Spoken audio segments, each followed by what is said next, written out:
Et nous voici bien chez Honda cette fois-ci, avec évidemment en vedette l'Africa Twin, ici dans les coloris que tout le monde connaît. Une grise, une rouge et blanche derrière, et on peut aussi découvrir une green mat à l'arrière aussi, vraiment une très belle machine que tout le monde attendait évidemment.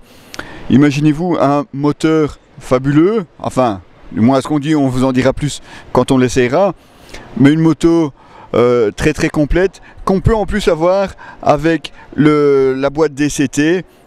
Vraiment une très grosse nouveauté chez Honda que tout le monde attendait et qu'on attend encore évidemment pour pouvoir l'essayer. Autre évolution ou nouveau modèle chez Honda, la NC750S qui s'améliore encore.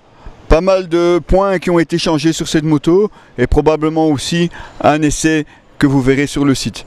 Aussi chez Honda, toutes les 500 ou presque ont été revues. Ici la CB500F. Autre 500 qui évolue cette année, la 500X.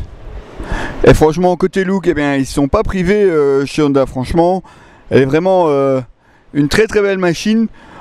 Idéal forcément pour ceux qui débutent, mais aussi tous ceux qui cherchent une moto simple, facile et accessible. Je crois que cette 500X répondra parfaitement à leurs attentes. Donc juste avant, on vous a montré la N750S. Et maintenant, il y a aussi la N750X qui évolue pour 2016.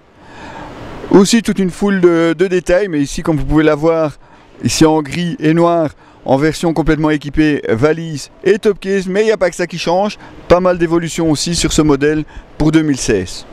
Encore une 500 qui évolue pour 2016 chez Honda, c'est la CBR 500R.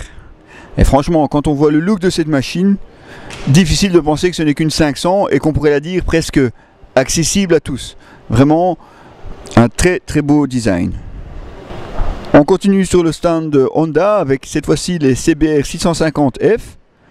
Mettez-moi un petit peu cette version noire et blanche, même les jantes, une jante noire à l'avant, une blanche à l'arrière, franchement, on se lâche un peu chez Honda et c'est pas plus mal, on s'en plaindra pas, elle est vraiment aussi très belle à regarder.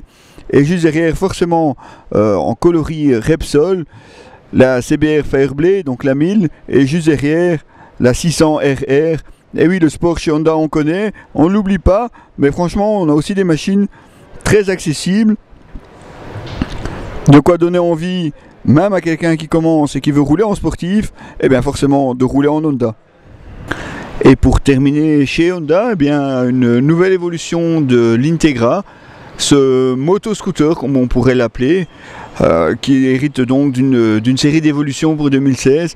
On ne vous en dit pas plus, et oui, vous en doutez bien. Il faudra lire notre article dès qu'on l'aura essayé.